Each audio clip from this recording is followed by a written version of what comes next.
For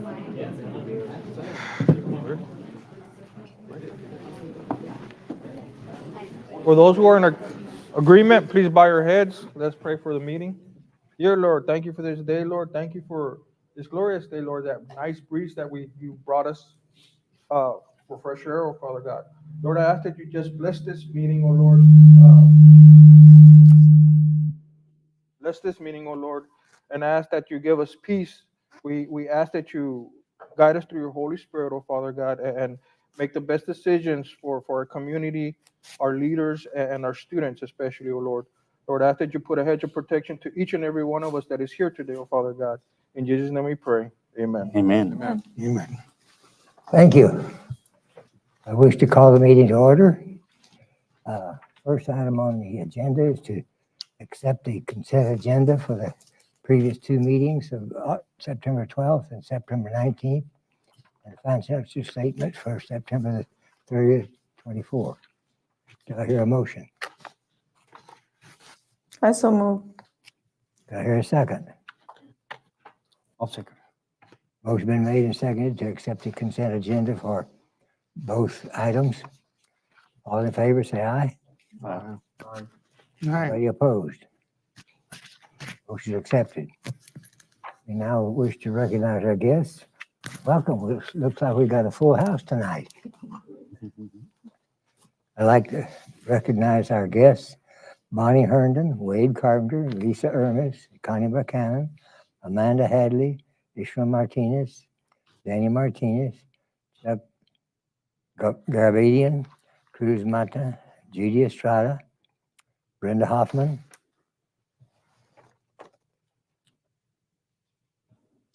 Canicia Davila, Garrett Sandejo, Daniel Sanchez, Jimmy Callahan,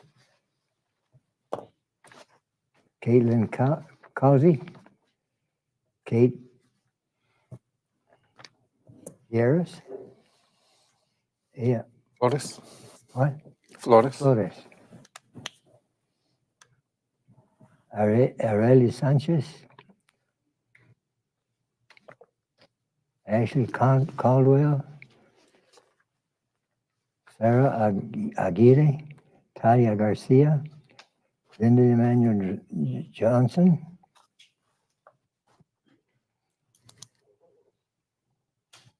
Javier Coas, Armando Modrigan, Roxana Linan, Philip Hadley, Maria E. Martinez, Patricia Garcia, Abraham Contreras, Sandy Garza, Derek Sandoval, Randa Shell, Terry Doobie, and Amanda Ruman. Have I missed anybody? You stand up and wave your hand. Welcome. Do we have an audience to patrons? No, sir. And I would ask before we go into reports number 5 that we jump to number 10 and address that one so our bond counsel and financial advisor can get back on the road to San Antonio. Okay. There you go.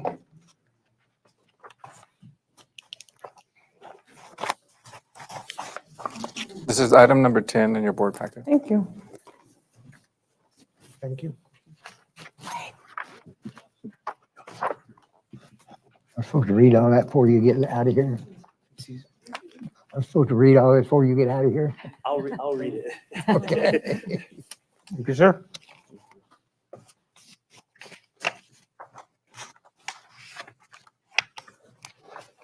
Good evening, Mr. Board President, members of the board, Dr. Gonzalez. For the record, my name is David Gonzalez, and I'm a financial advisor with PFM. We represent the college. I have a presentation before you. I believe maybe this material may have been shared with you going back to the beginning of October. We did circulate it with Dr. Gonzalez, and I believe it's been in the board packet. But basically, what we have to present to you is a refunding opportunity of some of your existing debt, very similar to refinancing your mortgage for savings. You have some outstanding bonds that you issued back in 2014. Today, current market rates allow you to refinance some of that for savings, and that's what we're here to present. In order to do so, Mr. Aguilera, who is your bond counsel, he's the attorney for the bonds. He will talk about parameters and parameter orders. But I'm going to go ahead and begin the presentation. If at any time you'll have any questions on any of these slides, just stop me and I'm happy to answer anything that you all may have. If you jump over to page number 3, this just gives you an idea of what we've been seeing in the market since the summertime, or going back to the beginning of the year. You all may be aware the Federal Reserve cut rates about 50 basis points a little over a month ago. There's indication that they want to cut rates at least another 50 basis points before the end of the year.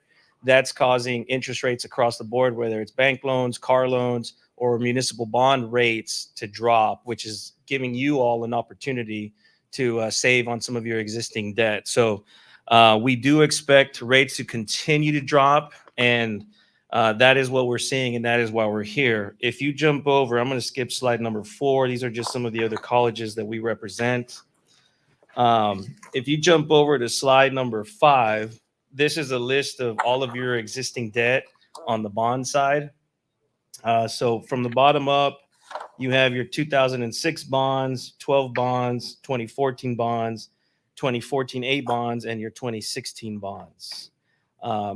Total outstanding that you have right now is right about 15.5 million. That's the third column from the far right.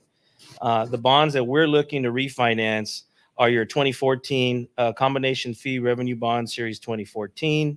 The original issue amount was about 10 million. We're looking to refinance about 4 million of that for savings. If you jump over to the next page, this is just an illustration of what your annual debt service looks like. As you can see, you have level debt service, which is what you want to try to achieve. So your debt service payments aren't jumping around and dropping one year, then spiking the next year. So this shows that your debt service on an annual basis is level. So that's a healthy way to plan, and the rating agencies love to see that kind of stuff.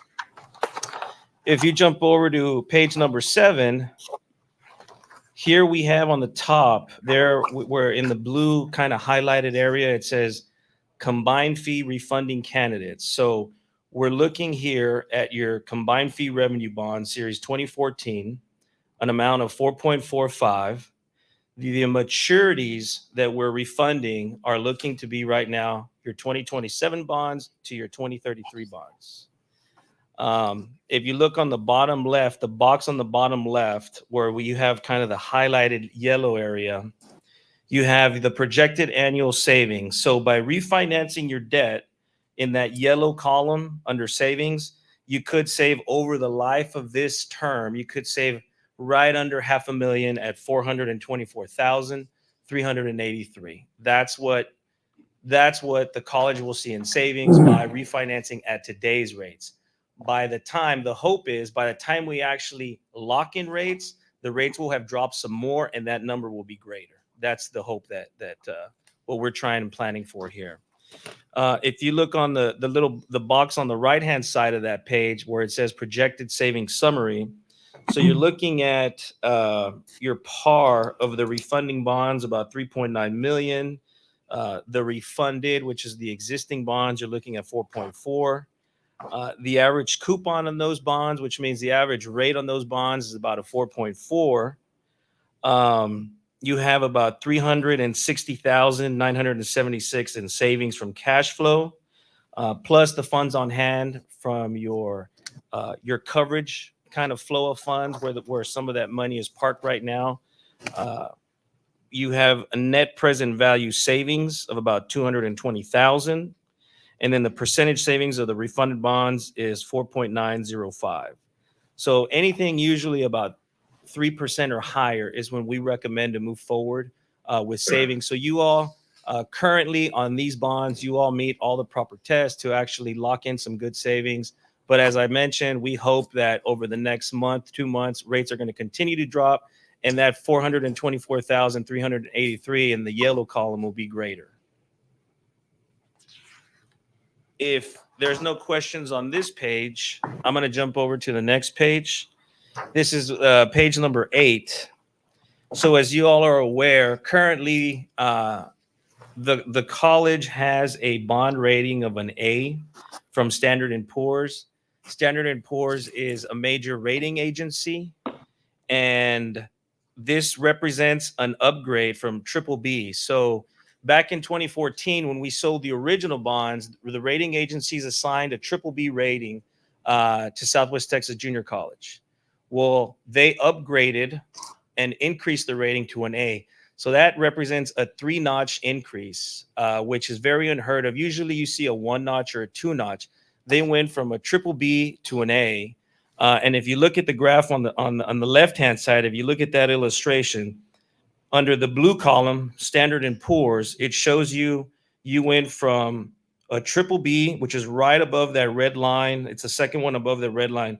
You went from a triple B plus, A minus to an A.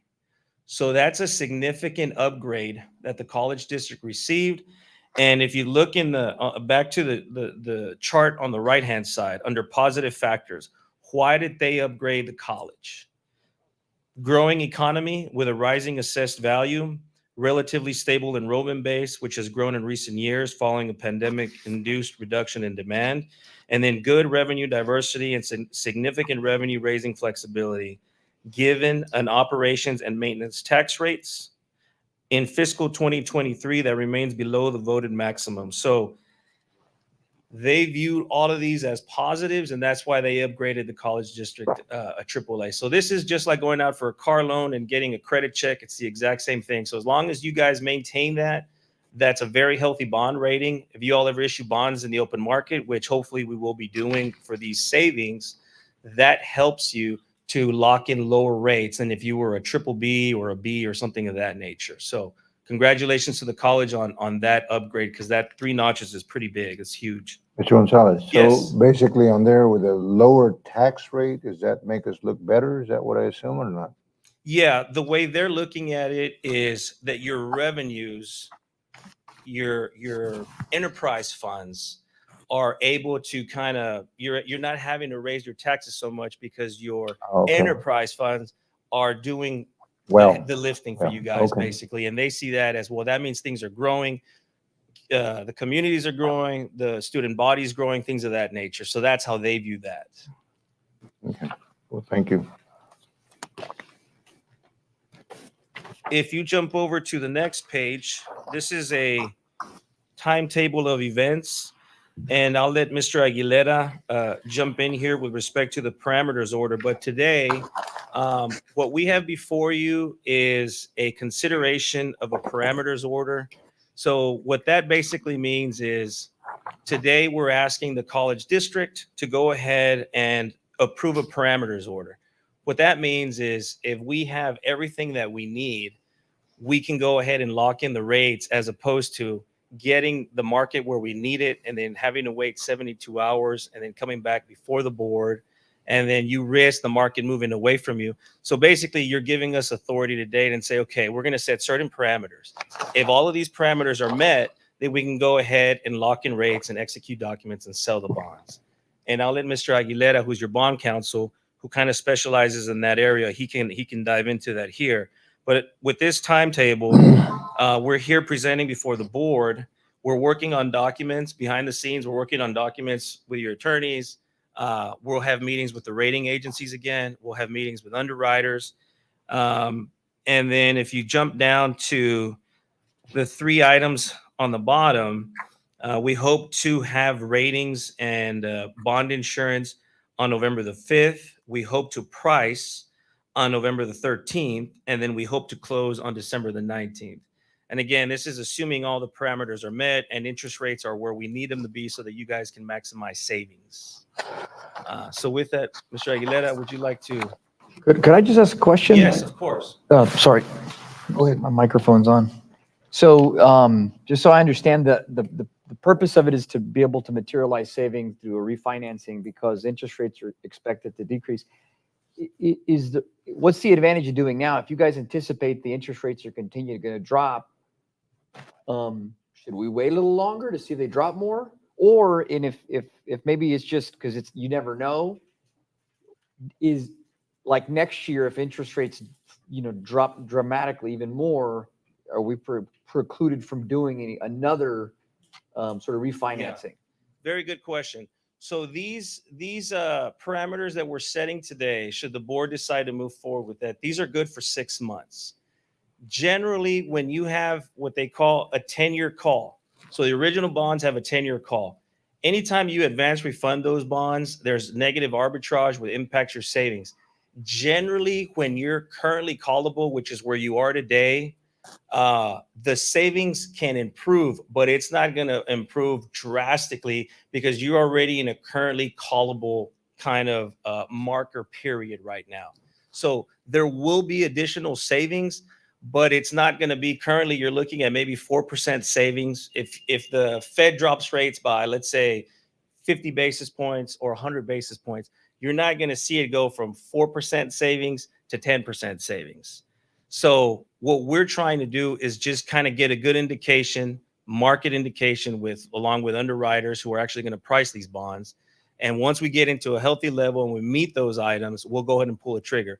But we will wait. If the market's saying, hey, rates are going to drop more, we'll do all kinds of analysis and share it with your president and say, hey, we're doing a break-even analysis. If the Fed drops rates X more points, this is how much more you can save if we wait. So those are all things that we're going to continue to monitor. But since you're in a currently callable range right now, it ain't going to be a drastic difference. Okay. Yeah. And I hope that answers. I did put this off 6 months already. Okay. They approached us with this opportunity back in late spring. And we waited for at least this Fed drop to go in, and then we said, okay, let's try to move forward now. Okay. Thank you. Good evening. My name is Juan Aguilera, and I'm the bond attorney. I the honor of serving as bond attorney for the district here. Happy to be back here again. The last time I was here was in 2016, and as a matter of fact, in 2016, you did exactly what you're considering today. You're considering whether you want to approve this or not. The law allows issuers like the Southwest Texas College to be able to refinance bonds if there's a savings. And it also allows you, as Mr. Gonzalez was mentioning here, David Gonzalez, that it gives you an opportunity to be able to adopt a parameters order or resolution, as that's what we have before you today. The way these resolutions work, and it's the same thing again as you did in 2016, is, and again, it's as Mr. Gonzalez has mentioned, the market goes up and down and fluctuates. So it's his job, along with I know Ms. Ermis and with Dr. Gonzalez, to be able to get to know what the optimum amount or date or time is to refinance or to do the refunding. So the law allows issuers like the college here to be able to adopt a parameters order. In the parameters order that I prepared today for you, there's first of all a considerable amount of blanks. I don't know if you noticed that. The reason for that is because at this point we don't have a sale. We don't have anything that is happening. All you're approving today, if you decide to move forward, is to allow your your college president, Dr. Gonzalez, and also Ms. Ermis, to be able to finalize the terms of the bond sale within parameters. And those parameters that we have on the resolution on page 2, and I don't know if you have it in front of you, is that the amount of the financing cannot be more than $4.3 million. That's it. That's the maximum. And as a matter of fact, Mr. Gonzalez here would not be able to bring you, he can only bring you what we have on 2014 bonds that are callable and that can be paid off at this time. So we know that amount, it's not going to be over that amount. It's probably going to be less. And he might consider all refunding all of the maturities for 2014. But then after his analysis, it may be less than that. So as long as the amount is not is more than 4.3 million, that's your ceiling, then you're okay to be able to move forward. Another parameter is very important, and as Mr. Gonzalez has already mentioned, is there has to be a savings, a net present value savings out of a minimum, and here's the floor, of 3%. Hopefully, Mr. Gonzalez will be able to bring you much better interest rate. I mean, much better savings, so that'll be overall savings for the district. And the last thing that I wanted to point out was that, as Mr. Gonzalez mentioned, from the adoption, if you decide to move forward today with the adoption of this resolution, you have 6 months to be able to then do the financing. Now, I've been doing this kind of work for a long time, and it's happened to me once before where interest rates, and we're hoping that it doesn't happen, start climbing, and the net interest present value savings that you're going to try to reach is lost. Then after 6 months, this resolution is gone. It's no longer, it's not you're not approving something that's going to be on for a number of years. It's good for 6 months.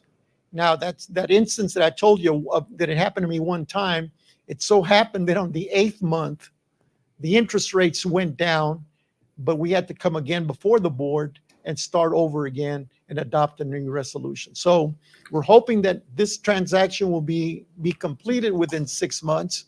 But if it does not, your authority or you're authorizing the board, the college president and the vice president of finance for the college to be able to make the final decision, but that's only good for 6 months.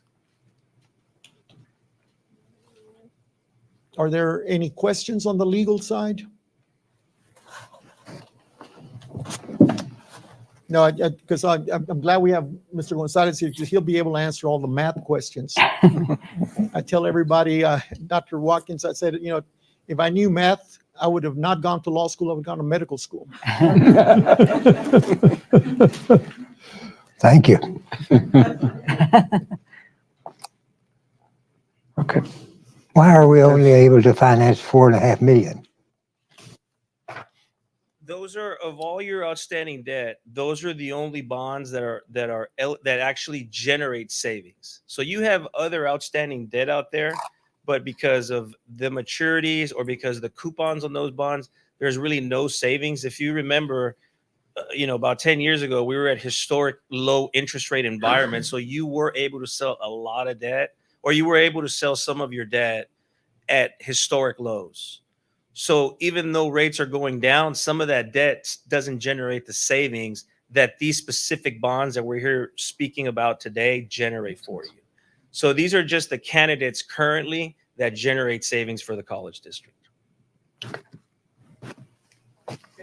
If I may, I'd like to point out one other thing that has not been brought up, and that is, as you recognize, again, is exactly what we did in 2016. These bonds, as the title is are revenue bonds, which means that you are pledging the building use fees, the general fees, the tuition fees, and technology fees, and then there's some other bookstore fees and other kinds of fees that are out there. You're not pledging taxes. So whoever buys the bonds from you all cannot come in and say you need to raise taxes in order to be able to pay for these bonds. So that's a good thing to know and to understand that the security for these bonds, again, are those specific revenues and not at all taxes.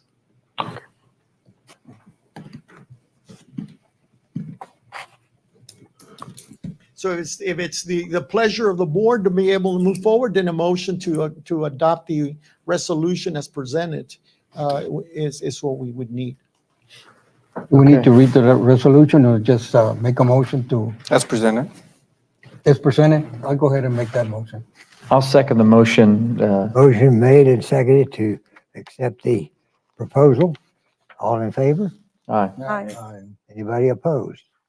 Motion carried. Thank you, gentlemen. Thank you. Thank you all very much. We're going to try to save as much as we can for the college. Thank you. Thank you. Just keep working for us.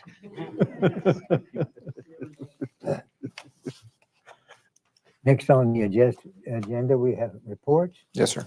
the nursing report. You're up. Ms. Amanda Hadley, our director of our nursing programs, will walk us through the report. Thank you. Good evening. My name's Amanda Hadley, and I'm the director of the nursing program. And before we get started, I just want to say, I don't know if okay, can I start again? I just want to say that in the nursing program, we have two programs. We have the LVN program and we have the RN program. In the RN program, we have a first-year class and we have a second-year class. So we have three programs running at the same time in three different campuses. We have Uvalde, Del Rio, and Eagle Pass. So those programs are really busy and very challenging. So and I think I have this thing here. So just to let y'all know that we're running three programs at the same time, or three classes rather, not three programs. The next thing I want to do is tell you about our faculty. The LVN program has two faculty in each campus. Del Rio, we have Melissa Sanchez, Shayla Hernandez. In Eagle Pass, we have Sonia Tovar, Peter Salazar, and in Uvalde have Virginia Valle and Richard Briceño. In the RN program in Del Rio, we have Rolando Lira, and here's our coordinator for Del Rio campus. We have Jana Cog, Kathy Zasky, Miranda. It should have been Zasky-Miranda, sorry. In Eagle Pass, we have Sonia Cruz, Stephanie Gray. And in Uvalde, we have Maria Martinez, Cindy Castillo, and Patricia Garcia. And those are our faculty. Okay. And then what I wanted to show you is the class of 2024. This is the class that graduated in May. We admitted 55 students and graduated 47, which was a 85.45% of the class. That was in the class of 2024 that graduated in May. That's in the LVN program. And in the RN program, the ADN program, the class of 23-24, this is the class that graduated in 2024, rather. We admitted 54 and graduated 45 of those students, which was 87%. So we graduated a total of 90, let's see, let me make sure I get that correct. It was 92? 92. 47 plus 45 is 92 students in May. So, and then the LVN class, the 24-25 in August, we actually admitted 20 students in each campus, but one of the students in Uvalde dropped out like the first week of school. So we ended up with 59 students in Uvalde, in total of the three campuses. So we admitted 59 in the LVN program. And in the ADN, which is a 24-26, the first year class, we admitted 18 in each campus with a total of 54. So that's a total of 113 students in August. That's how many students we admitted.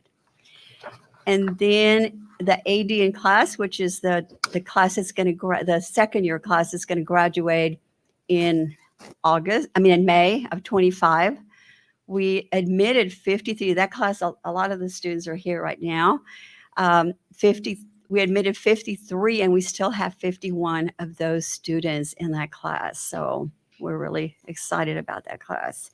And I've taught that class, so it's a great class. So we're excited about them. We have 96% of that class still. And then in the next slide, I have the pass rate for the LVN program for the last 5 years. And it's pretty much in the 80 percentiles. The LVN program is a 9-month program, so it is extremely fast. It's accelerated program. So their pass rates pretty much stays in the 80 percentiles. For the RN program, that's a 2-year program, so their pass rates are higher, and they do exceptionally well. They're like in the 90s sometime every now and then they're fall down to the 80s, but they do amazingly well. The Texas Board of Nursing, the only thing I have, we do have an update. I did do annual report, and it was my first year to do the RN annual report, so we'll see how I do. It is pending approval, and I should get the results probably by December. So hopefully I did good. I think I did. I just wanted to show y'all the contact hours that these programs have. The vocational nursing program has didactic, lab sim hours, and clinical hours for a total of 1528 contact hours.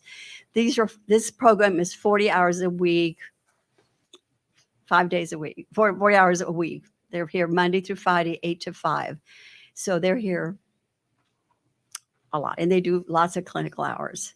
The ADN program is 2 years, and they also do a lot of clinical hours, though. And they have a little more time off, but it is still a very challenging program. And in a little bit, I'm going to introduce all the students that are here. We have a lot of them here, so I'm really happy about that. The BON changes to the nursing program. We have a new NCLEX, and it's called the the new generation NCLEX. The NCLEX is the National Council of Licensure exam, and it is more clinical judgment. So they did a survey for all the hospitals that accept new graduates, that hire new graduates. And they've determined that a lot of these new graduates have difficulty making clinical judgment decisions. So they changed the exam. We've always taught clinical judgment and critical thinking, but maybe not to the extent that they want. So we're having to kind of teach some of the way we're teaching. They found that the students had difficulty making emergent clinical decisions, the new graduates. So if there was like maybe a cardiac arrest, they didn't know, they panicked and didn't know what to do immediately. So a lot of the exam has changed to clinical judgment decisions. So we're having to change the way we teach. So it's a new clinical judgment model. And so I just came from a conference in Austin last week, and it was all about teaching faculty how to do this teaching process. So, so it's changed both for the RN and the LVN. So we have a big challenge, but I think we've been doing some of this, and we'll just continue to do more. The average salary for the LVN, here's the average for the LVNs and the RNs, and we all know that it depends on where they work. And if they travel nurse, they make a whole lot more money than this, right? So it depends on where they work. This is the average, yes, the hourly, yeah. I didn't put that, did I? Yeah, this is hourly. So again, I know that if they work like an Eagle Pass, they make a whole lot more than this. For some reason, the border towns pay more. For Uvalde, that's about right for the LVN and the RN. So let's see what else. And then the SPI, we said 80% of students in the VN and ADN program will pass the Achievement Technology Institute exam with a pass rate of 72% by graduation, so of May of 2025. And what that means, we use ATI. ATI is an Assessment Technology Institute. We use ATI throughout our program to enhance our program. And we've always used what's called a comprehensive predictor. It's an exam that they take.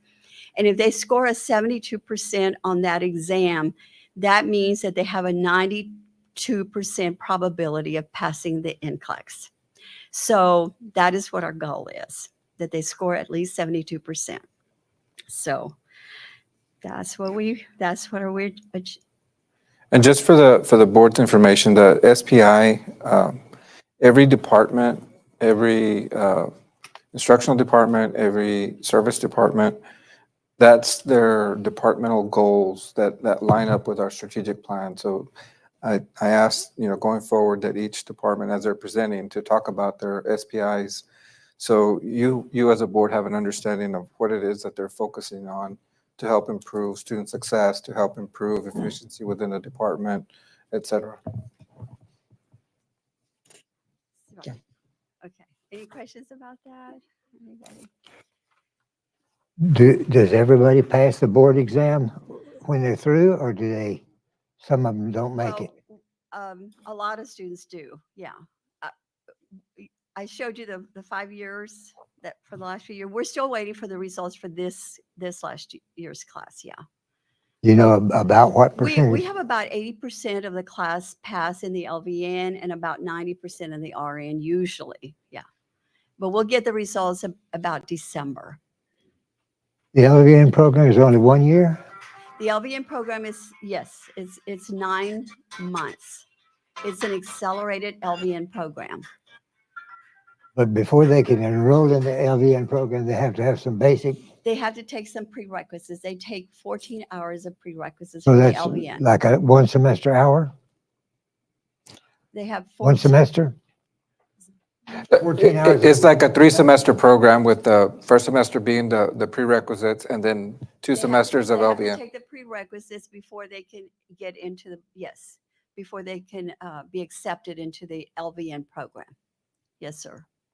For the students who don't pass the board exam, are they allowed to retake it indefinitely? And what's the rate? They can take it not indefinitely. They have like 4 years to take it. But the only time that we're graded is for the first time test takers. The college is graded. Historically, though, for the students that don't pass initially, do they keep trying or do they Yes, give they up? can continue to retake. No, but my question is, from your students, do they usually continue to try to pass? Have you looked at the students that didn't pass? Unknown caller.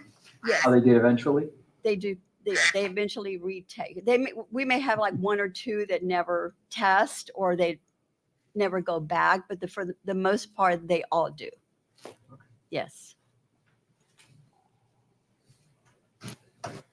Is there an advantage to getting the BSN after they get the ADN? Is there an advantage to have the BSN program? Absolutely, yes. How is that transition made? Is that all done online, or does that have to do some classwork? I don't think I heard that question, yeah. How do you make the transition from ADN To a to? BSN, most colleges that have an ADN program will have like an online BSN program. I don't know what we're planning to do, but like San Antonio College that have ADN programs will have like an online BSN program because these ADN students are already licensed. They're already registered nurses. So if we have like an online BSN, they don't have to take their exam anymore. They're already licensed. So I don't know Right. what we're planning to do. Right, and our understanding is, once they're ADN and NCLEX, they pass the NCLEX, they're registered nurses with the state of Texas, then at that point, the BSN criteria is all didactic, it's all theory-based, there's no more clinical hours. No more required. clinical requirements. It's just didactic courses. So they could potentially be done online. How long would that take?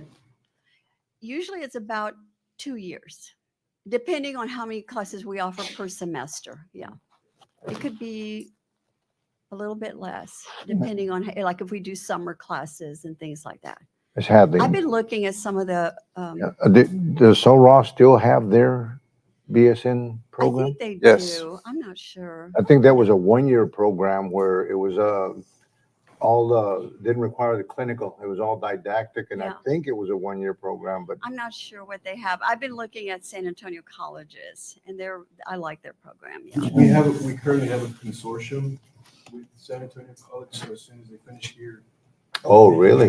Yeah. Okay. So we have a written agreement with them. We now. have a written agreement with them and I like their program. I think I want to say it's 18 months, something like that. 18 months? Mhm. Yeah. Is Sol Ross still working their program to go to the BSN? I Or don't they're know not anything doing, about not, Soros, honestly. I don't know anything about their program.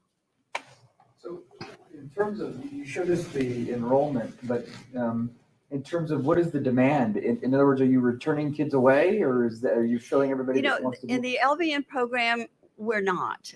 The enrollment for the LVN, because we only have 2 instructors in the LVN program, we can only take 20 students because the ratio is 10-1. In the RN program, we are turning students away. This year, what I did, this is the first time I admitted in the RN program. What I did is I gave additional points to the LVNs so that we could have more LVNs come to the RN program because they're all going to San Antonio. So I admitted 20 LVNs to the RN program this year. I say but it was we. We have a committee that does that. And my goal was to try to keep more LVNs come to SWTX. I had to think about that one. So yes, we do turn generic students away. Two questions. So first, with regard to the 2 programs, I understand that the LVN program is a year shorter, but I guess what do you guys try to steer the students towards the RN program? I mean, is that, I mean, in other words, We do. And we have several LVNs that went straight into the RN program, several. and then the second question is, what's the impediment for you guys to admit more students? Faculty. Well, more faculty? Faculty and generally, faculty and clinical.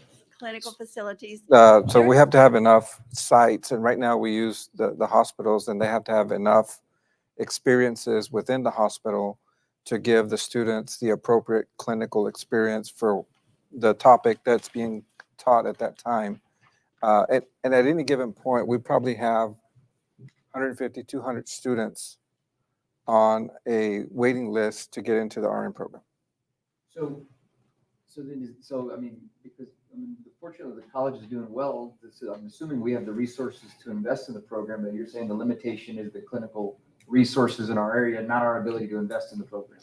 And acquiring the faculty, because to maintain those ratios Right. per student. We have ratios. There's ways, but it requires, I mean, as it is, we're struggling with space and clinicals. We have 3 programs, and we're trying to get one class in clinical so that 2 can be on campus. 1 is in class, 1's in the lab, 1's in clinical, and we're rotating 3.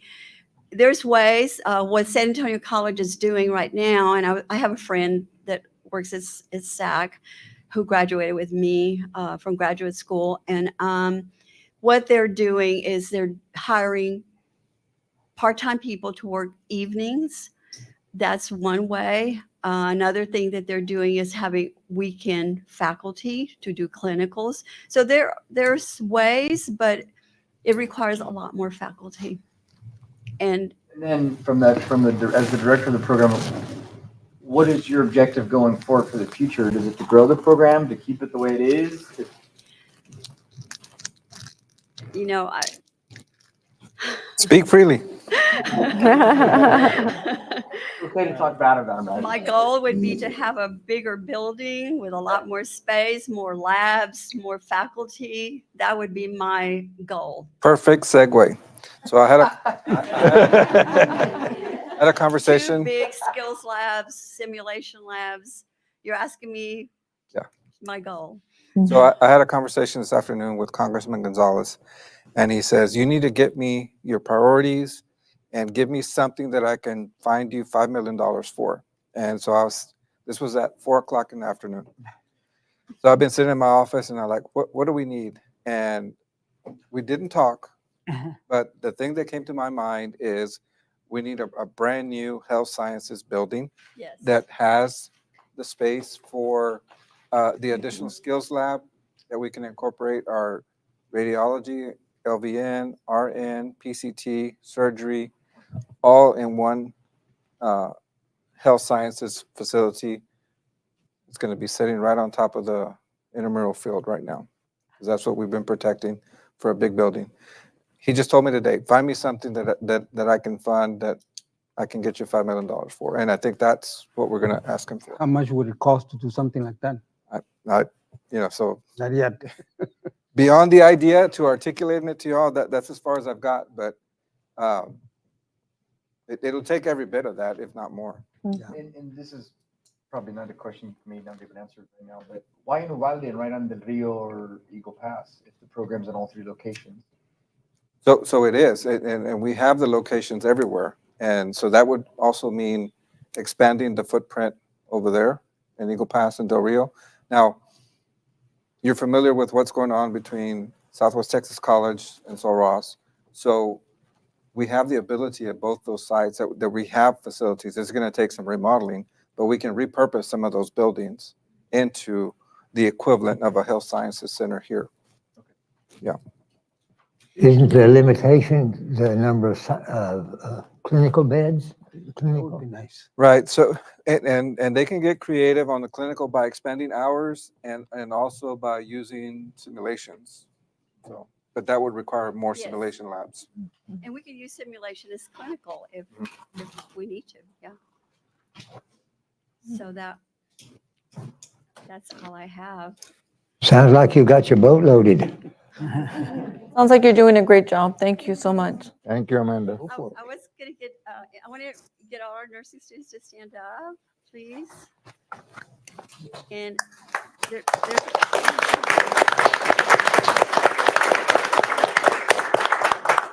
we have time for them to say So, something okay. or not? Sure. Can you give us the names and where they're from? No. All of these are Uvalde students. The ones from out of town could not be here, but they could say their names. Do y'all want?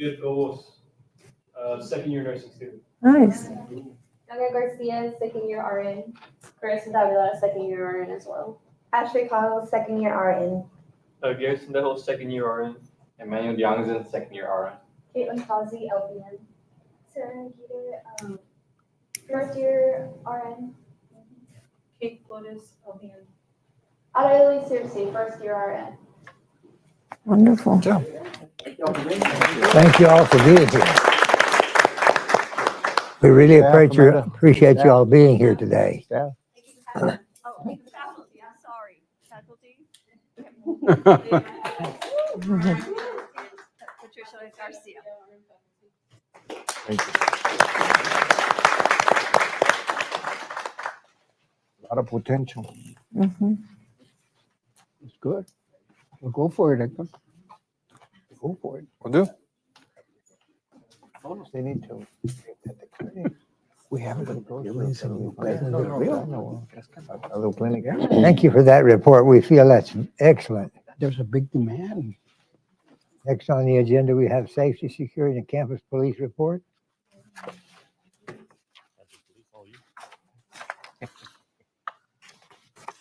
Good evening, members of the board, President Watkins and President Gonzalez. Thank you for the opportunity today to provide a brief overview of our departments. We represent the administrative services, and my department is the safety program. And here with me is the Southwest Texas Police Department. With the safety program, we have 3 on staff. I'm David Alonso Sanchez, Safety and Security Coordinator. I have Javier Rangel, Safety Aide, he also does access control, and Ricardo Perez, and he is our certified locksmith. So I'm Jimmy Callahan, I'm Chief of Police here at the Valley campus. I've been in law enforcement 37 years, 22 of it here at this campus, and 4 years as Chief of Police. I'd like to introduce Jerry Martinez. He's the Valley officer. Luis Mauricio, our Del Rio Eagle Pass officer. Ruben De La Garza, our Del Rio officer. David Hernandez is our Valley officer, and we also have Robert Moss, who is out sick. Combined, we have 152 years of combined law enforcement experience.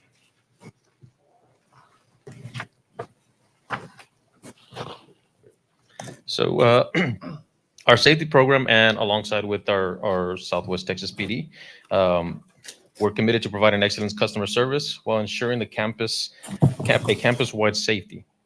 Our goal is to maintain a secure environment that fosters learning and work. By collaborating with staff, faculty, students, and local emergency entities, we aim to build a strong safety culture and raise awareness about personal safety at all levels. So basically, what we're doing to make SWTXC feel safe is we have event action plans that we do on every incident or event that we have. We hold training, drills, and exercises. We also have incorporated access control. We work closely with other emergency responders in each of our institutions, not just here. We've done some upgrades to our SWTXC Police Department here. We've also maintained a mass notification system as well as Department of Accountability and the SWTX Community Engagement. So we go out and meet with other members of the institution as well as the community at large. I do want to mention that this is just a brief overview. This is not all that we do. There's many, many, many other things that we would like to include, but these are just the highlights. So our event action plan. So what it is at every event that we host, whether it be Palomino Fest, Christmas at the College, project graduation, we have what's called an emergency, an event action plan. I'm sorry. So what that is it's an overall scope of the event, which includes the safety protocols, outcomes, objectives, logistics, to with emergency lanes, maybe there's something going on, and even scheduling of our security guards, and even our events that are going on within. So let's just say Palomino Fest, there's a schedule for the carnival, rodeo, and such. This here is just a sample of our event action plan.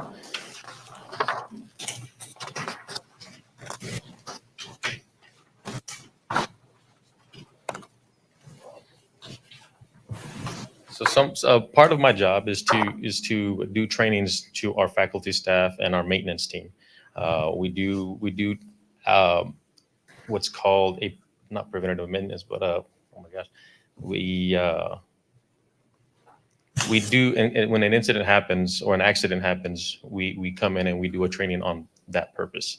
Let's just say somebody slipped, we do a slip, trip, and falls training.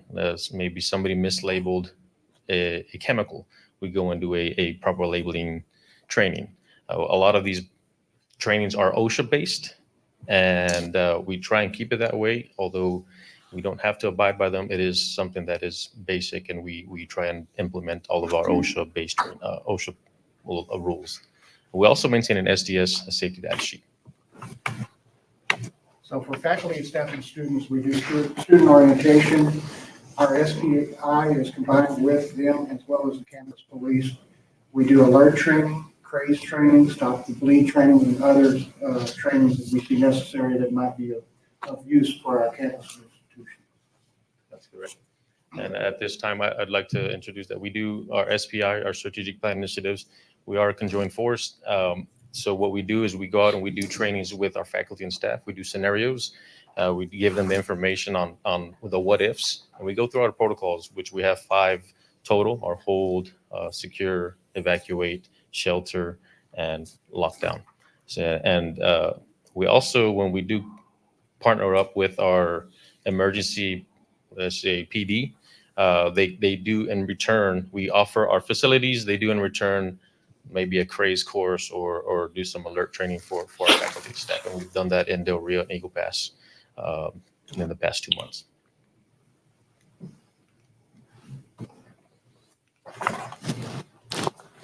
So another highlight that Javier Rangel controls is our access control. That is recent. We implemented that last year, and we utilize it by securing our campuses. Right now, not all of our exterior doors to our buildings have access control, but the ones that we do have, we can, with the press of a button, we can hit that lockdown button and it locks every door that has it. Now, other doors that don't have it, they do remain locked. So thus we can still maintain that access control. When we do go in a lockdown, only certain entities such as officers, even officers that come onto campus for the emergency have an access to that building. So not everybody will have access, but certain tiers of Authority. card access will allow them to enter the building. We currently recently put in panic buttons for our daycare, as also for Miss Nita, who's not here, but she was our trial. We gave her a button where she can press, it's wireless Bluetooth, and she pressed the button and it locked the door automatically. So that was a plus for us, and we're looking to implement that throughout the institution.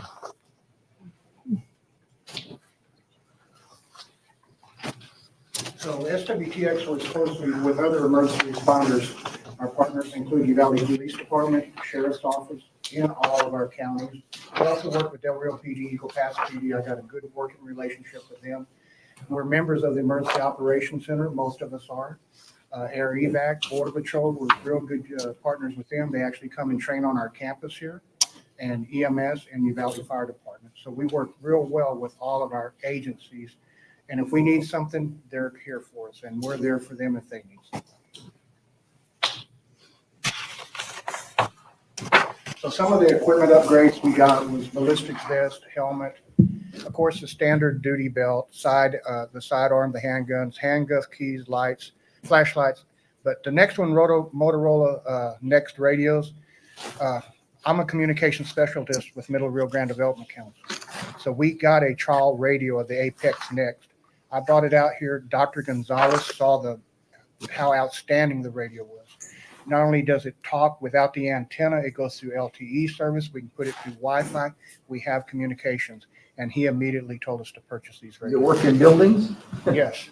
As long as there's Wi-Fi or LTE phone service, they'll get out. So they're real excellent radios. We also have patrol rifles and the 12-gauge shotguns. So some of the other stuff that we got, we do carry tasers, those of us that are certified to carry them, as well as pepper spray. The patrol rifles, are they AKs or what? No, they're ARs. They're an AR-15 platform. Actually, they're called an M4. Our weapons here in Uvalde, since we have dorms, they're made for close quarters. They have 10.5-inch barrels, where the other two officers carry 16-inch barrels. So in our vehicles, there and again, I'd like to thank Dr. Gonzalez because he immediately saw a need for the ballistic shields, breaching tool, Halligan tool. The Ding Dong is kind of a weird name, but it's a sledgehammer with a pry bar built into it. We have assorted different breaching tools, and we're always looking for new ways to get into buildings, different breaching tools. We have a bailout bag or go bag, which has ammunition, first aid kits, everything that the officer would need if he has to get out in a hurry to go to an active shooter situation. There and again, I spoke with Dr. Gonzalez outside his office one day, and I was mentioning a breaching door for training. He immediately told me, go get the prices. So we did purchase a breaching door. It's going to be located at the Law Enforcement Academy. So not only does the cadets have it, our people have it, any law enforcement officer needs training will have that access there at our Law Enforcement Academy. Then we went a little bit further and we got specialized technology, which is the drones. So we actually have a thermal drone, which there's infrared there, which is thermal. Those are taken at night. It's heat signatures. So back here where our arena is, we have a lot of rodeo students that go back there early in the mornings. So when I get here at 5 in the morning, it's the first place I send a drone. So I scan that entire area. I can see anybody down there that's moving around. During the day, it's good if we have somebody on campus that we have a report of a suspicious person. I can fly this entire campus in 1 minute, where it would take 10 to 15 minutes to walk it off. Is there a certification that needs to be done? I am a FAA certified remote pilot. And if you're not available, who's next? Officer Mauricio is going to be taking, he took the class also, so he's still waiting to test. Okay. So the little white drone there, that's our one that we fly in buildings. So I can actually fly in a hallway into a classroom and see what's going on without going in. So that's some of the newer technology that we have. How many do we have? Just one? So we have the one that's the thermal drone, and we have the little drone that we fly in buildings. We're looking at buying a second one that actually has starlight night vision on it. So high technology.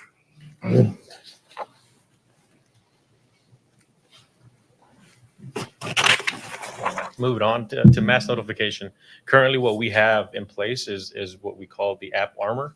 And what App Armor does is it speaks to our desktop board or computers, our smart boards, emails, texts, and push alerts. Also, what it does is we have this app, what's called SWT, or currently it's SWTJC Safe. We're working on moving the licensing part to move it onto SWTX, but it's called the SWTJC Safe. So what that app does, it has really neat features in it where you can do where you have find contacts, our emergency contacts, 911 being our priority, our main, and then it moves on to our campuses. So you can find each number per each campus. Each of our officers carry cell phones, and they answer that phone whenever a call comes in. There's a bunch of other neat features. If you don't have it, I highly encourage you guys to download it. It's available on Androids and on the Apple devices. We do have single wire where we enunciate through our speakers and horns, and also to our desktop phones. Another neat feature that we have, and that we don't just speak here.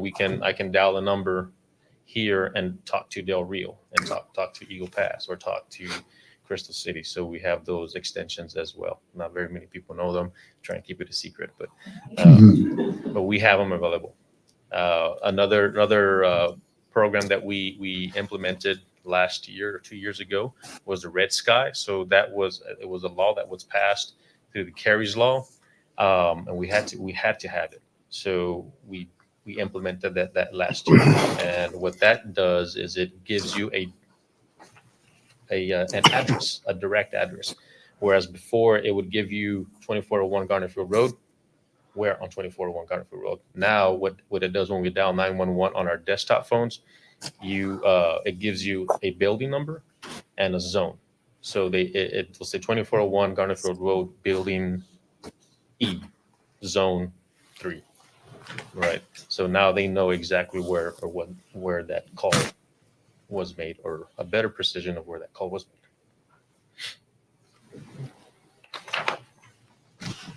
So our Southwest Texas community engagement, we do have officers that go to your orientations. We also go to all the events now. The one on the left there is actually the Christmas at the College Eagle Pass. It also Christmas Easter at the College Eagle Pass, and Cowboy Kickoff at the Eagle Pass campus. And I got in on the end of the kickoff there at Del Rio. Was able to actually fly and get some photos. But we're every event the college has for security and the safety of everybody there. I do want to include that I also do my student engagement, but I'm more competitive. So I joined the volleyballs, and I do the softball, and I do all that. I try to win. So that's my give them a reason to win. So department accountabilities. So we, as we all know, everybody is kept on check, so to speak. So for our department, we have the triennial audit, safety audit. I submitted that to you guys the last board meeting, and that's just an overall scope of what we're doing for our campuses. And we also do our annual audit based for our basic plan, where our annexes and our appendices are turned in. This year, we're doing the cybersecurity, and it's going to be submitted on the 23rd of October. So as far as the police department, I do the clarity report once a year. It's selected crimes that occur on college and university campuses. It's also published on our website by law, and also we have the statistics also published on our website that anybody can go and view at any time. So if a new student wants to come in, they can pull it up and see what the statistics are out here as far as our crimes and all that. So they'll know whether, of course, we're a safe campus, so we don't really have that much activity. So it reflects on our reports.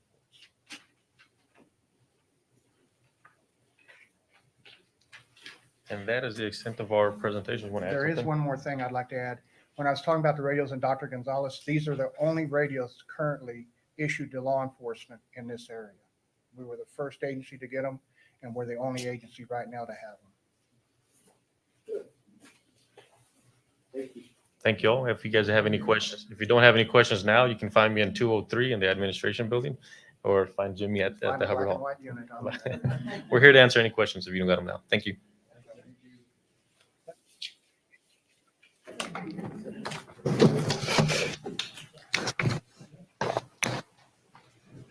Next, we have Title IX report. Yes, sir. Good evening, everyone. My name is Abraham Contreras, and I serve as the Student Rights and Responsibilities Administrator. And in my role, I work with students and staff to ensure that they have a safe and equitable educational experience here at the college. This also includes making sure that everyone in our community, in our college community, is treated fairly. So some of the things that I oversee are policy development and implementation, education and training, providing training and educational programs for students, faculty, and staff on Title IX policies. Also, I do oversee the investigation of complaints when they're made, and support and resources for our students. I also oversee monitoring and reporting, the data management, to ensure that we have data and we can look at that to make informed decisions on our campus. Every year we're required to provide a report by the Texas Education Code 51.253. And you may be looking at it right now, but I'm looking at this page here. Let me see here. It should be there. Report 5C in your packet. Yep, 5C. So you're going to have, you're presented here with the report. This covers incidents of sexual harassment, sexual assault, dating violence, and stalking. Okay, and we're going to go over the reports for this year that have taken place between September 2023 to August of this year. Okay, so if you look at Appendix B, the summary data report, I'll be going through those numbers. And you also have Appendix A. If you look at Appendix A, that's going to give you the actual the number of reports, the alleged conduct, the investigation status, and it's also going to give you the disciplinary status that was taken. So if you look at Appendix B, the summary data report, the number of reports received under Section 51.252 is a total of 6. The number of confidential reports under this section, there were 0. If you look at the number of investigations that were conducted, there was a total of 3. Okay, and I think if y'all are following along with that, you see it there. And then if you look at the next section, we have the disposition of any disciplinary processes for reports under Section 51.252. So under the letter A, concluded with no finding of policy violation, we have 3. B, concluded with employee disciplinary sanctions, we have 0. C, we have concluded with student disciplinary sanctions, as well as 0, for a subtotal of 3. The number of reports under Section 51.252 for which the institution determined not to initiate a disciplinary process, there was 3. And then if we go further down, we're going to look at Texas Education Code Section 51.255.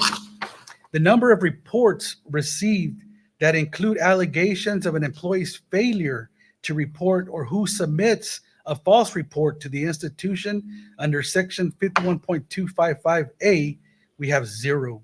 Any disciplinary action taken regarding failure to report or false reports to the institution under this section, and we have none. This report is required on an annual basis to be submitted to Dr. Gonzalez. And you have any questions?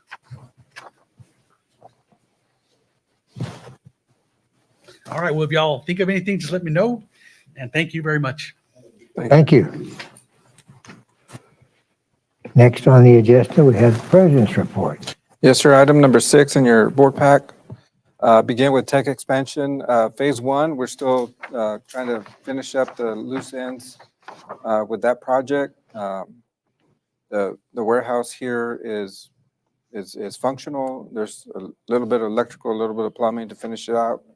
Fencing is ongoing. Paving was completed. They're doing the striping, so it's coming along. Site work on phase 1B. That's the relocation in Eagle Pass at the annex. I was in Eagle Pass earlier this week. Building's up, the pads are up. They're finishing up the driveway approaches, and then I believe they're going to start working on the paving for the main site. And then we have a contractor scheduled to begin connecting utilities for the connections there. Diesel and construction sites are both operational. And then we've already begun the scope for the second phase of the tech expansion. As you recall, the state provided us $2.5 million the first year, and then we institutionally matched that or kicked in $1.5 million for a total of $4 million project for last year. We have the same for this year, and further down the agenda, we have a proposed scope for your consideration. Rebranding work continues. As we get more signs in, banners in, lettering in, it's going up. This week we took the junior off of the Flores building. Everywhere I go, everybody is just so pleased with the new brand, the new logo, the new name. I have yet to hear any negative comments. They're all super excited about the change.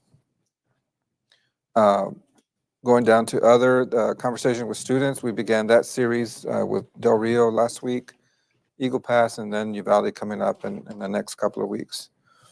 Met with Transition Power in Crystal City regarding, and they're a third-party contractor that does power line work, and talked to them about some potential expansion of our curriculum, about them joining our advisory committee, helping keep our curriculum current and relevant. And we're going through that process with all of our tech programs to make sure we have those connections with industry.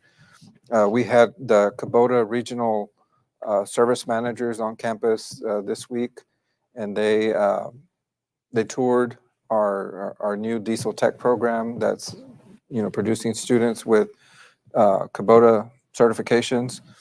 And we had an opportunity to visit with them, invited some of them to be part of our advisory committee, again, to make sure that we're teaching the appropriate curriculum that is beneficial to them when they try to employ one of our graduates. We also had let me go to HB8. The regional summit was 2 weeks ago when I wrote this.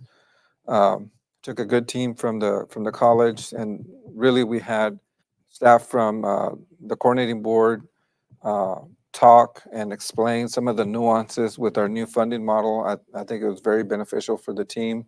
They have a greater understanding of what the new funding model is, and what a completion is, and what are the different certifications that the state will fund us. So I think it was a great opportunity to increase the knowledge and help us modify our programs and curriculums, develop additional programs to maximize our funding, but also to maximize the opportunities for our students. And then backing up just a step, we've conducted our mid-plan review, and it's next on the agenda to kind of review the current strategic plan, what we've done, what we've accomplished, what we have yet to accomplish. So that's kind of what we do midway through our 5-year strategic plan. Our goal for November, possibly December, hopefully we can bring it to the November meeting, is taking this information, what we set out to do 3 years ago, and bring you a revised strategic plan moving forward, and see what our emphasis and priorities are going to be for the next 5 years. And then you can see down there some of the upcoming meetings. This afternoon, I'm able to join the groundbreaking for the behavioral health campus that's going to be located adjacent to the Fairplex. Great attendance. We had a good team from the college there. We were recognized for developing the behavioral health program training. The first group of students that went through our short training got to take a picture with Congressman Gonzalez there, so that was a good plus for us. And we're working very close with the MHDD to develop that program, but also to develop an associate's level program for the behavioral health tech. So that's a very positive development and strong ties with industry and community. And they came to us with a need, a future need. So they haven't even built it, and we're already producing the graduates, which is what they asked us to do. So they'd have a big pool when they open the doors in 18 months to be able to hire folks that are already trained to work in that facility. So it's been a busy month. I don't see November, December being any different. It's been very busy. Y'all have any questions for me?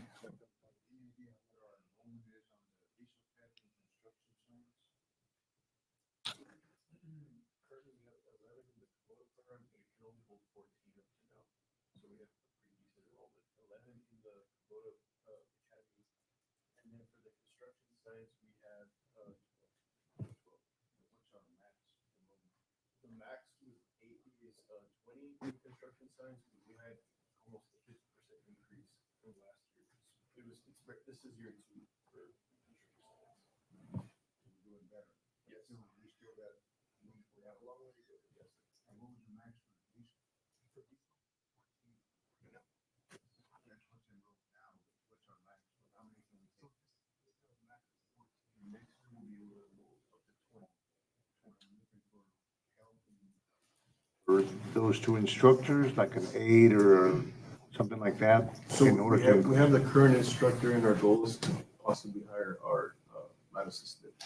Okay. Right now, the diesel tech does have an assistant, currently assistant. We do have a lab assistant in the tech. Okay, thanks.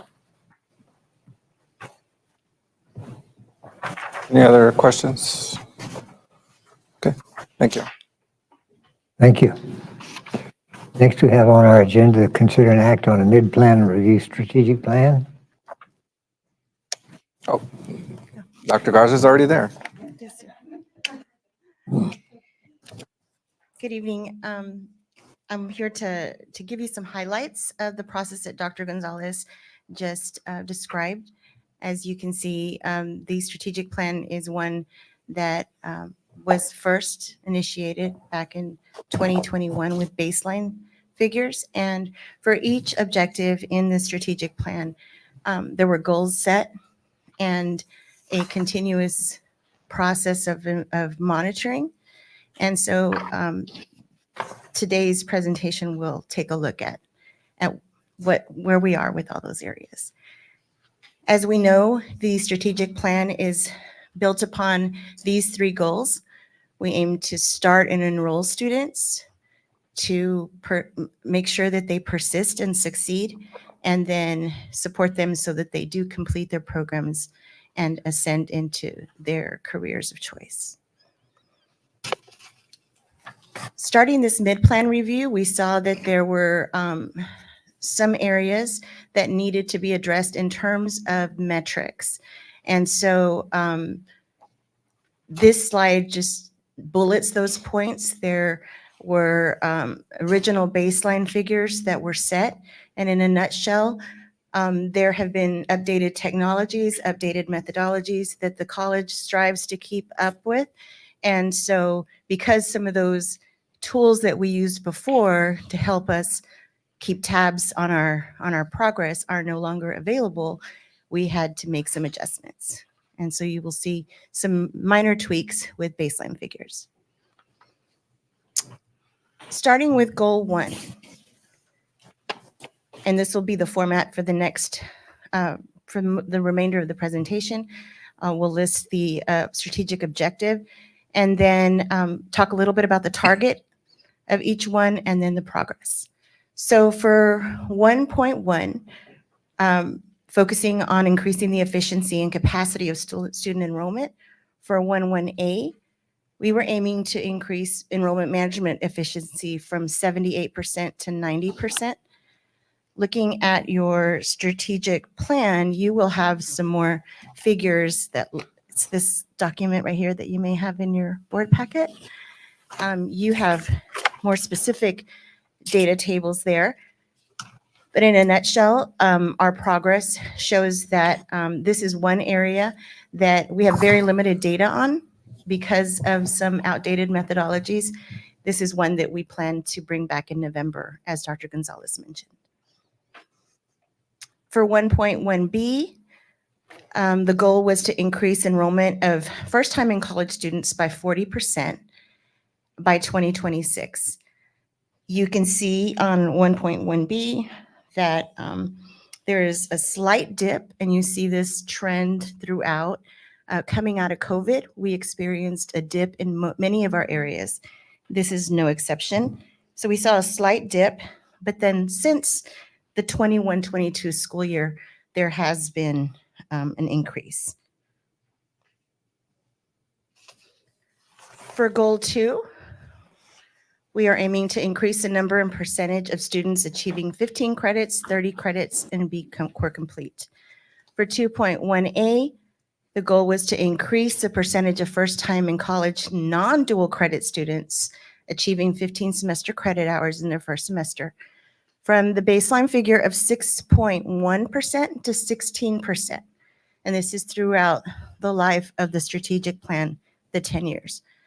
So far in this mid-plan review, improvement has been made from the 4.6 dip in 21-22 up to 6.2, back up to 20 in this last reporting year of 23-24. For 2.1B, the goal was to increase percentage of part-time students completing 15 semester credit hours in the first year from the baseline figure of 45.8 up to 54. Again, we saw that post-COVID dip from 40 down to 41.3, and there has been a steady increase up to 42.4 in 23-24. For 2.1C, increased percentage of first time in college non-dual credit students achieving 30 semester credit hours in one academic year from the baseline figure of 6.6% to 17% being our target. So far, we have improved from the baseline figure and have reached 8.7%.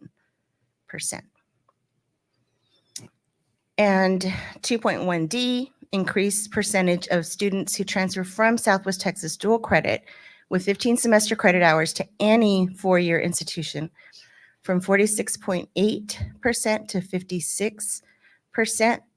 This is one of the ones that we have earmarked for bringing back in November. We have seen that there has been a decline in this area.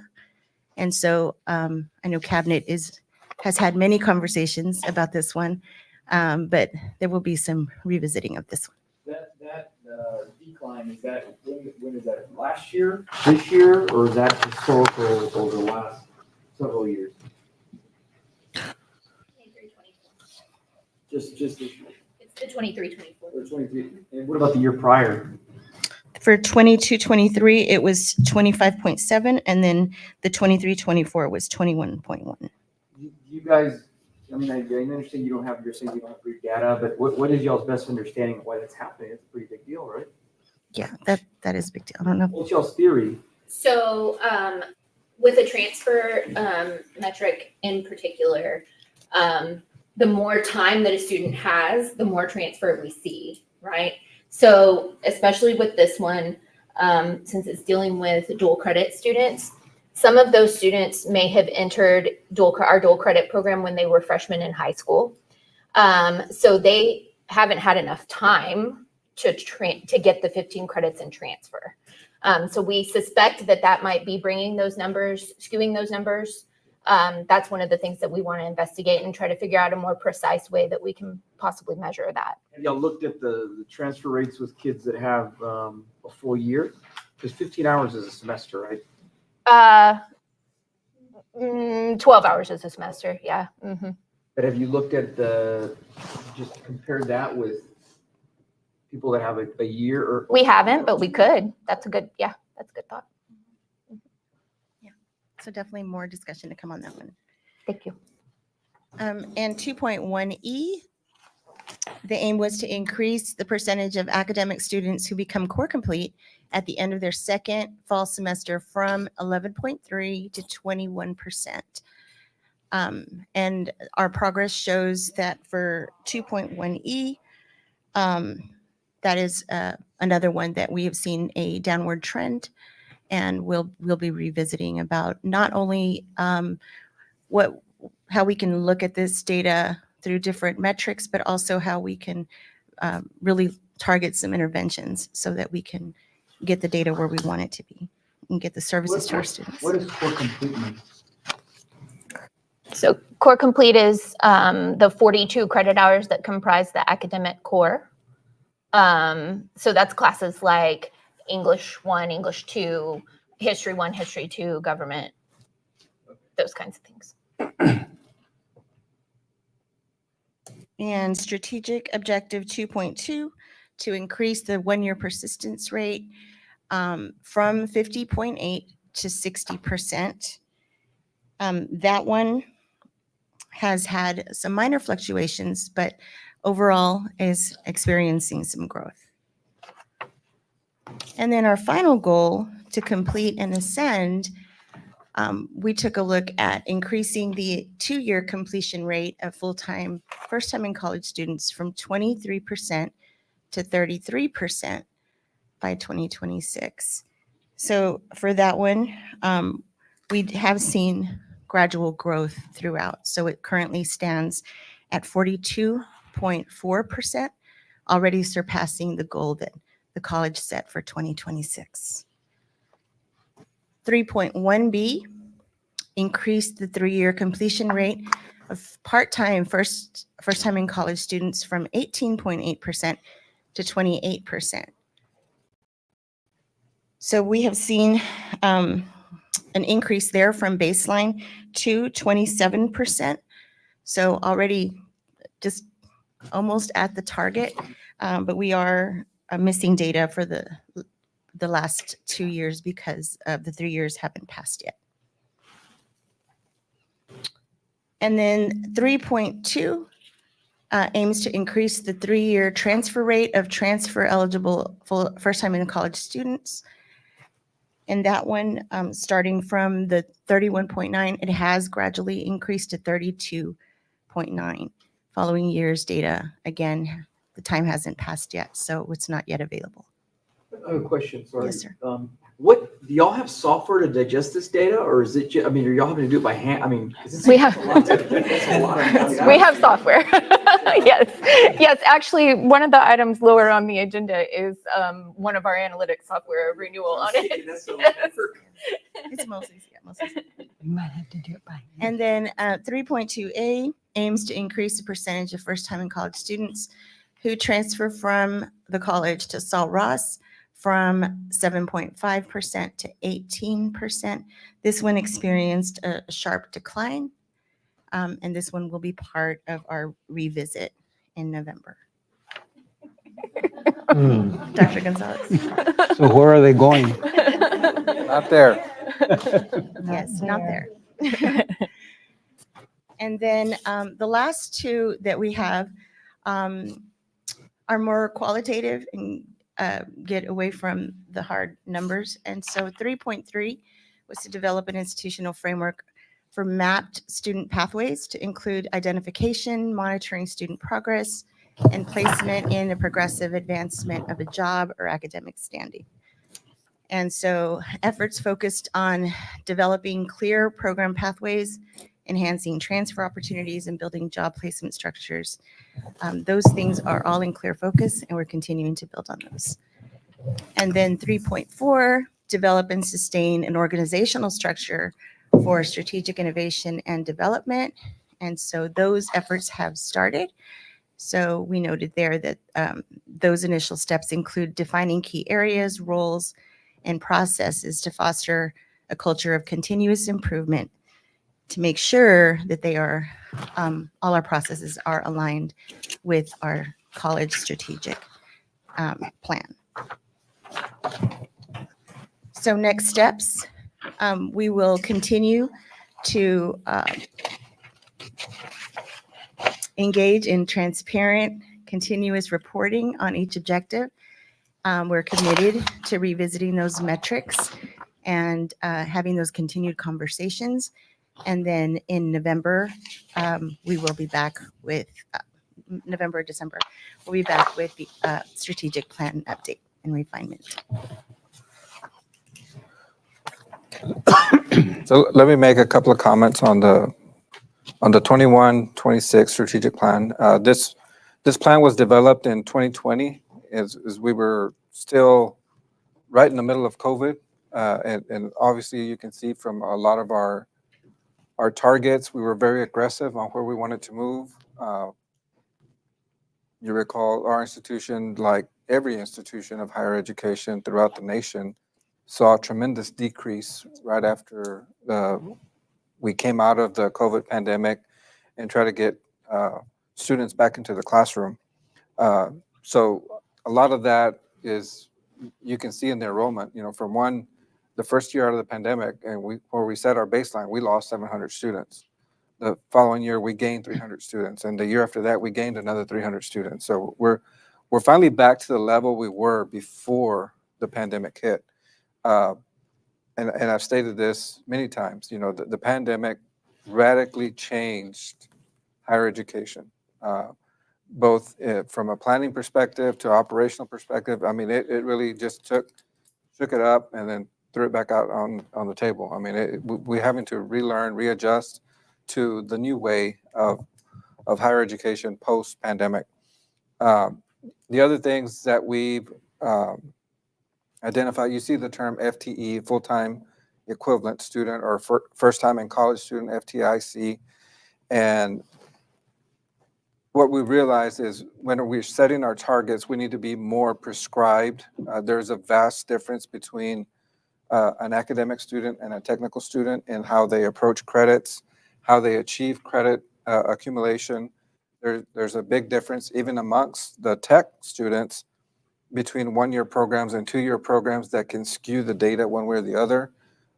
You throw dual credit into the mix, so we have to be very specific in our strategic objectives to articulate, are we measuring dual credit tech students, dual credit academic students? Because the enrollment pattern is, for example, a one-year certificate, a one-year program on the tech side for us is, of course, 1 year.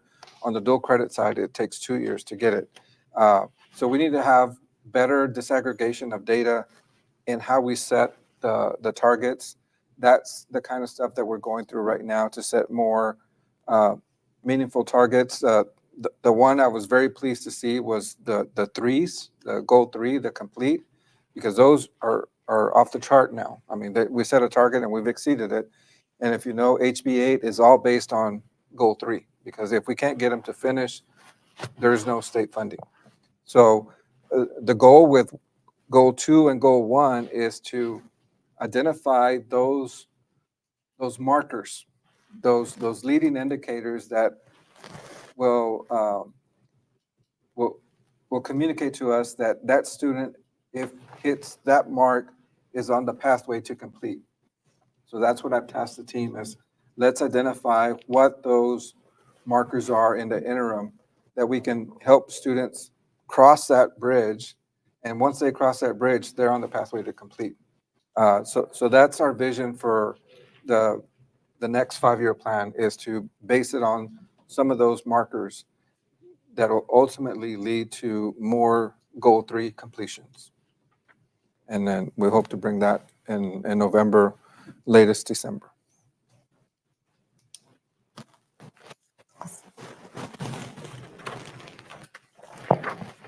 We're through with that.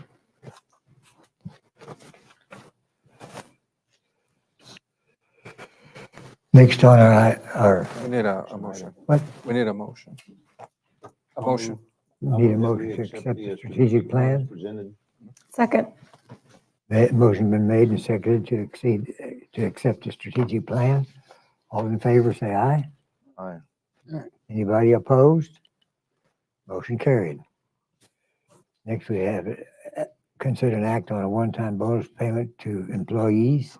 Yes, sir. This is item number 8 in your board packet. As you recall from the budget workshops in the summer, we had a placeholder in our contingency to include a bonus similar, I'll say similar, identical to the one we did last year, provided we met our enrollment targets for the fall. We've exceeded the enrollment targets for the fall. What we did last year and what we're proposing this year is a net, which is after taxes for full-time employees of $1,000, adjunct faculty and part-time employees, a net of $500 after taxes. And you can see there on the memo that we have 364 full-time, 10 adjunct, and 111 part-time, for a total with taxes of $494, $478. We bring it to you in October. That way our payroll has enough time to process it and include it with their November payroll check.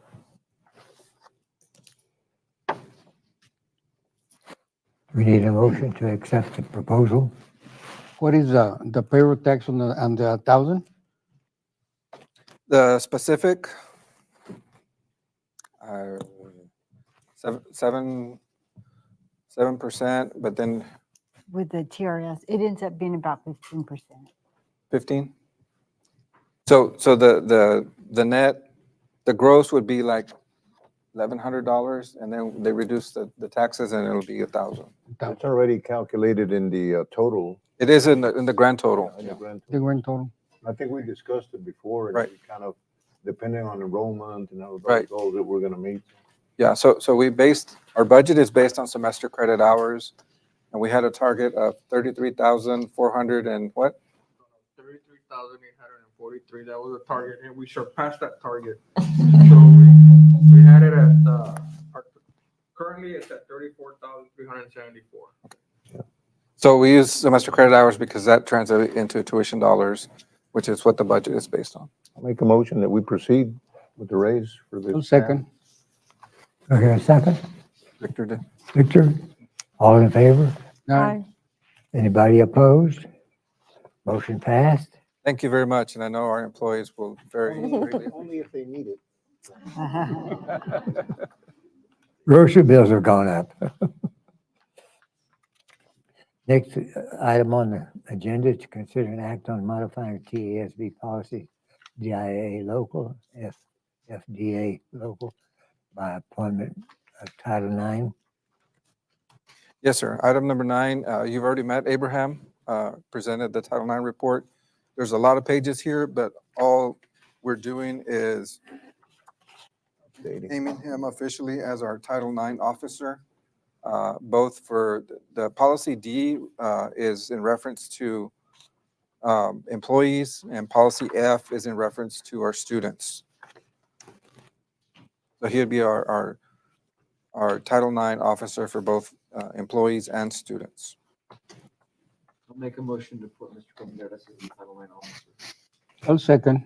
Motion been made and accepted and seconded to apply Mr. Contreras to be the Title IX compliance officer. All in favor, say aye. Aye. All right. Anybody opposed? Motion carried. Next, we have an act to consider an act on the scope of technical expansion phase 2. Yes, sir. This is item number 11, your board packet. And again, this is the scope of phase 2. It's divided up into two campuses. We focused on Uvalde year 1. So year 2, the Chittum campus is Eagle Pass, and we are proposing a cosmetology 7,000 square foot building and an HVAC lab and classroom space. And then for Del Rio, a welding and construction science and building a power line lab. We already have classrooms for all 3 of those programs in Del Rio. On the second page, you can kind of see, no, it's a little small, but you can see what the Chittenden campus, this is our Eagle Pass Tech campus. You see the red boxes there on the upper right. That would be the location, the general location of the cosmetology building. Dr. Gonzalez, where is it on the map up there? Is it too small to read? So this would be the cosmetology area. Okay. Here's 277 Veterans Boulevard. This is our existing welding and diesel. And this would be the proposed HVAC lab. We're going to probably shift it a little bit back. Again, these are kind of general there. Our entire property goes all the way back here. We have space here for a future potential automotive shop. This area here is a long-term lease with, it's not a lease, it's an easement for West Texas Gas. There used to be a big pumping station here. That's gone. We're working with them to try to shrink that footprint there so we can more utilize this space here. There's a huge drop, as you can see here by these close contour lines. It's probably a 10 to 15 foot drop between Not here and here. usable. Not usable. It can be, I mean, but we haven't used, this is a big kind of flat area here, but we've stayed away from it because of that big easement that's there. So that's Eagle Pass. You want to go to Del Rio? So Del Rio, Wildcat is down here. These are the Sol Ross buildings there, and then bring it back down. So this is part of our additional 10 acres that we have. It goes all the way back to the other street. These are some portable units that we have here. So the east side is on the right? Is that the east? The east side is down here. Then- This is north, that's west, and that's south. So here we would be constructing a new welding and construction science lab area, about 12,000 square feet. This would be a future building. This is an access to get to the back, and we propose to put the caliche pad for the power line program back here. We would repurpose these two buildings for classrooms. These are AEL, and we would move AEL back into this building over here, which is where Sol Ross is leasing. And that property is pretty flat, no major, It's tapers down, we'd have to build down up. that way. I don't think we have that much site work, at least in this front area here. Is Soros going to give up some of this space? I have a meeting with them tomorrow. Oh. I'm premature. They've already given up a building and a half, correct? So we have another building and a half that they're using. 2.5. So what we're asking for the board is to approve the scope. If the board approves this scope, then that allows us to then start working on proposed budgets for each component of this next project. So, Dr. Gonzalez, on here, I noticed cosmetology is a wet modular building, and what about on the HVAC is a metal building? Why do we not just build metal buildings? So the wet modular, what that translates to is using the same type of building like we have for law enforcement. And we bought that same type of building for the power line, truck driving, law enforcement academy for Eagle Pass. For the cosmetology, the wet means that it has more plumbing in it for the lab stations, yes. So that's what the wet means. We have found that doing the modular is a lot more cost effective with the limited funds that we have. You know, ideally, we would build a brand new building, but the buildings are going for $500 a square foot right now. That's what it is. So you take 5 times 7,000 square feet, that's $3.5 million. And there's nothing in it yet. Yeah. So this modular building, the last one we purchased was 650,000. So we expect this one to be a little bit more because it has more We tried to plumbing. get a second building at that time, and it was like a big difference in cost, right? Right. Like almost double within the same time frame. Yeah. I remember. So that's kind of the plan, to really maximize the dollars that we have. And the same thing with the metal buildings. What's the longevity of these modular buildings? Well, I'll tell you, some of those that in Del Rio, they're probably 1990 versions. So they've been around 30 years. 25 or 30 years. We will all be gone. There'll be some other president's It's problem. somebody else's problem then. We'll be nursing home. Thank you. Do we need a motion to accept the Go scope ahead of the and, technical program phase 2? approve, the recommendation of the president. Do we have a second? Second. Motion been made and seconded to accept the scope of the technical expansion phase 2. All in favor, say aye. Aye. Anybody opposed? Motion carried.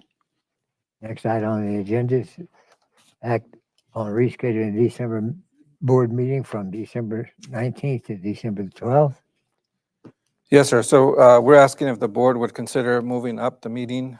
Generally, the only items we have in our December is the audit, trying to get it in before the end of the year, and trying to move that back from the 19th to the 12th. While we're at the calendar, I'd just like to point out that we're having our commencement ceremony in Eagle Pass on the 17th, which is a Tuesday at 7 p.m. This is the first time we have a December graduation. I don't know how many graduates we have. The deadline closes November 1st. So we have a better idea in November how many graduates we'll have there.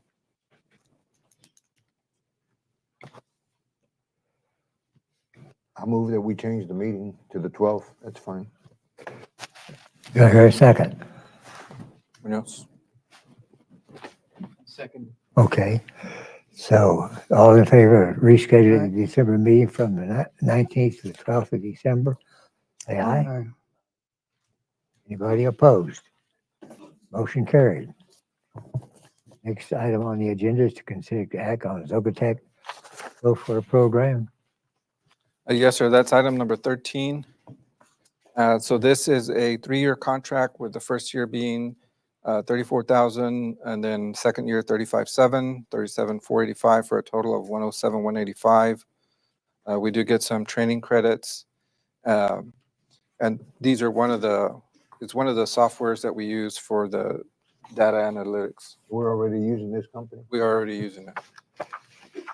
So we're already in the It says on here first. that the CEO will act as primary contact for the first 3 months. What happens after that? Then we'll be assigned another customer Person. success manager. You all happy with the software? Is it? Yeah. Sounds like you guys were having trouble with some of the data. Is that? Yeah, attributed to the software? not necessarily. We switched to using one of our other analytics softwares a little more than this particular one. And that's actually reflected in that cost. The cost of this was actually a lot more prior. This is a renegotiated rate because it's not providing us with everything that we want it to. One of the big things that we're excited about on this particular contract is that last sentence there, the 100 hours of credit for partnering with Zogotech on HB8 analytics. They're going to work with Dr. Gonzalez and create some HB8 analytics and HB8 dashboard where we can track all of those HB8 metrics pretty closely. Do we have it in the budget? Yes. We do. So, and the other thing that I started, at least with cabinet, kind of illustrating that is how many additional completers will it take to pay $3,400? And each completer is worth $3,500. So if we can get 10 more students to complete, that pays for the software. So it's a new way of thinking, how many more completions can we get by being able to track, hey, they're just one class short, they're missing 2 classes, or here, give that information to our success coaches, so then they come in to register, hey, let's get you into this class. We get them to complete, that's another $3,500 in our pocket. I think, given where we're at and what the potential out there, there's a huge opportunity that we can grow the state appropriations that we have now with better analytics. And it'll pay more than pay for itself. I'll make a motion to approve the software contract with Zogotech. Do I hear a second? Second. Motion been made and seconded to accept the Socotec software contract. All in favor, say aye. Aye. Anybody opposed? Motion carried. Now we have a consider an act on an interlocal agreement with Houston Galveston Area Council. Yes, sir. So this is another purchasing co-op. I know last month we made some changes to our purchasing policy and talked a little bit about the interlocal agreements and taking advantage of different co-ops for purchasing. This is another one that has being recommended by our business office and our purchasing agent that we enter into an agreement with Houston Galveston Area Council to be able to expand the products that we can purchase from. What are we buying? What are we purchasing? We're not, this doesn't, you're not approving a purchase. You're approving us to allow us to use piggyback on their bidding procedures. Lisa, do you know what? They have extensive co-op agreements. You can buy vehicles, emergency management, preparedness items, vehicles. It's a laundry list. Okay. No cost to us. Joining a cooperative. Exactly. There's an extensive savings there to the college. So a lot of times, if so say 3 different co-ops have vehicles in it, we can look which co-op has the best deal on the vehicle. So they may not all be identical. I'll make a motion to approve the local agreement to be a part of the Houston Galveston Area Council co-op. Motion been made and second and made. Do we need a second for the motion? Motion been made and seconded to accept the interlocal agreement with Houston Galveston Area Council. All in favor? Aye. Anybody opposed? Motion carried. We will now adjourn to consider personnel matters. Board will convene in closed session in accordance with the Open Meetings Act, Texas Government Code 551.072, 551.074. Thank you all for coming. We're going to have a meal afterwards. Y'all can remain in place. How do you, I'm not seeing the clip. Can't help it. Oh, there you go. It's kind of tricky.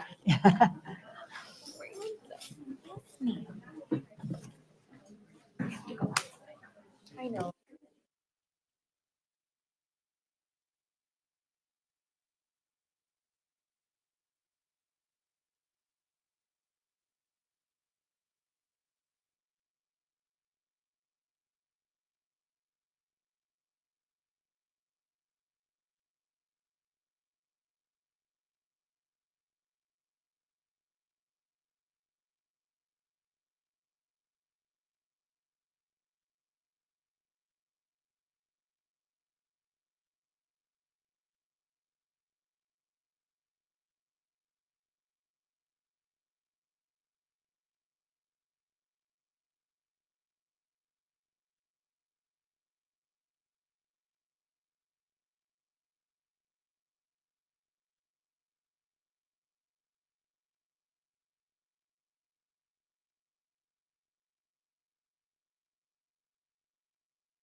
Is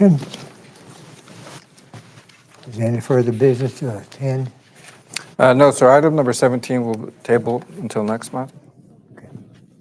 Do I need a motion to adjourn then? Yes, sir. I'll make a motion to adjourn. Need a second to the motion to adjourn? Second. Motion's made and seconded to adjourn. All in favor, say aye. Aye. Anybody opposed? We are adjourned. Bye.